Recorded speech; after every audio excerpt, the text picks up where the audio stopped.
उससे नींद हमेशा के लिए रूठ जाती है। तुम्हारे इस कमरे में जो हक खुदा ने मुझे अपनी खुदाई से दिए, इस घर में अब कुछ भी नहीं रहा है, तो जो भी था बेटी इतने आराम से नहीं छीन सकते। अपने बेटे के साथ दफन करके आ गई हूँ। और अगर उन्होंने कोशिश की तो उनको लग पता जाएगा। जिसने अपने ख्वाबों को जीते देखा हो, बच्चे के बाद तो तेरा ही राज होगा ना? हाँ, उनको जवान किया हो और फिर अरे मुस्तकबिल मिट्टी में दफन कर दिया हो। के शहंशाह की माँ तू ही तो है। नाज़रीन, ड्रामा सीरियल बिस्मिल का आने वाला एपिसोड होने वाला है बहुत ही मज़ेदार। आने वाले एपिसोड में हम लोग देखने जा रहे हैं कि मासूमा और इसकी वालिदा को ये बात बखूबी मालूम हो चुकी है कि तौकीर साहब का अब कोई वारिस नहीं रहा और मासूमा माँ भी बनने वाली है। मासूमा का तो बेटा ही तौकीर साहब का वारिस होगा।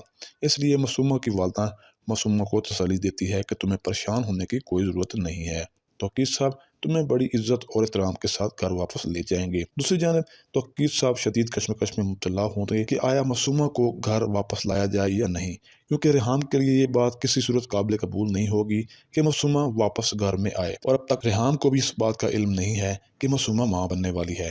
तौकीर साहब बखूबी जानते हैं कि अगर रेहान को इस बात का इल्म हो गया तो उसका रद्द अमल बहुत ही खतरनाक हो सकता है वो अपनी जान ले ले।